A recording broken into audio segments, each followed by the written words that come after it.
Which word is incorrect in its sentence? A. The word affect in sentence 3. B. The word conceived in sentence 5. C. The word these in sentence 6. Or D. The word there in sentence 8.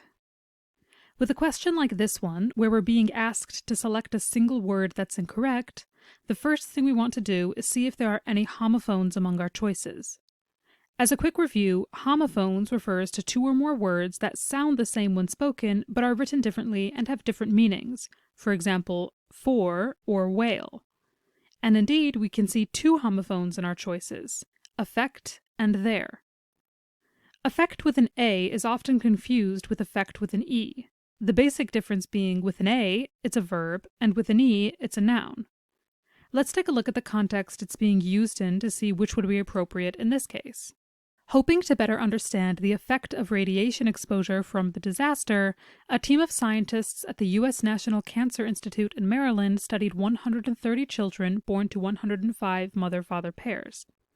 As the scientists are studying the effect, we can see that in this context, this word is meant to be a noun. In other words, it's meant to be written with an E.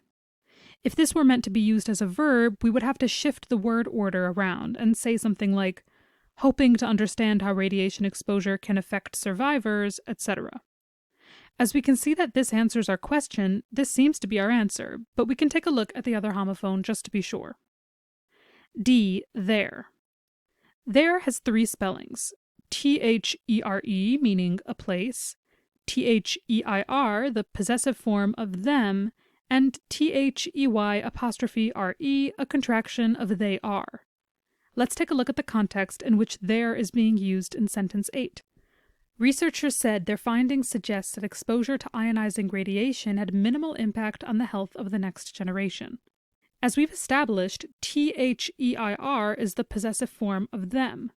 In this sentence, the them is the researchers, and the findings belong to them.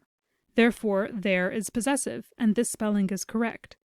This can be marked off, and choice A, affect, can be marked as our final answer.